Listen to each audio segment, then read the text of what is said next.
Assalomu alaykum. Kia Niro gibrid avtomobilimiz. Mashinani eng ekonomичный mashinasi shu bo'ladi akalar. Вообще ideal, ekonomичный bitta yoqib qo'yib, esinglardan chiqib qoladi. Bana holatlari ideal. Men o'zi shu mashinani olmoqchi edim. Boshqa mashina oldim akalar. Ekonomичный sifatdan shu mashinani sizlarga tavsiya qilaman. O'ta ekonomичный. Narxi mana 14 million 200 ming won ekan. 1.6 motor, Prestige pozitsiyasi. Shuni akalar, men to'g'risini aytsam qimmatli uchun olmadim. Sizlarga Koreyada uzoq yuraman degan akalarimiz uchun mana shu mashinani tavsiya qilaman. Mashina вообще ideal, toza holatdagi gibrid avtomobili.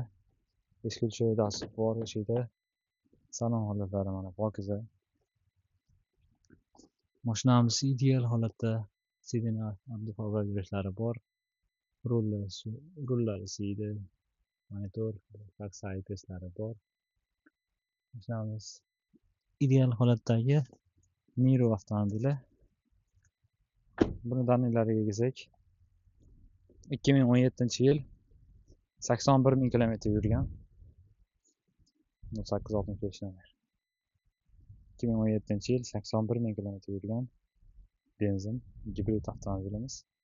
14 million 200 ming won, 9600 dollarlarga to'g'ri keladi. Mashina yangi kirib kelgan, ideal holatda, polirovkalari ham ko'zni qamashtiryapti. Akalar, sizlarga ekonomik mashinani tavsiya qilaman. 1.6 gibrid avtomobili. Kimga kerak bo'lsa, aloqaga ko'rasizlar. 9600 dollar, 14 million 200 ming won. Mashina ideal holatda Kia Niro avtomobili.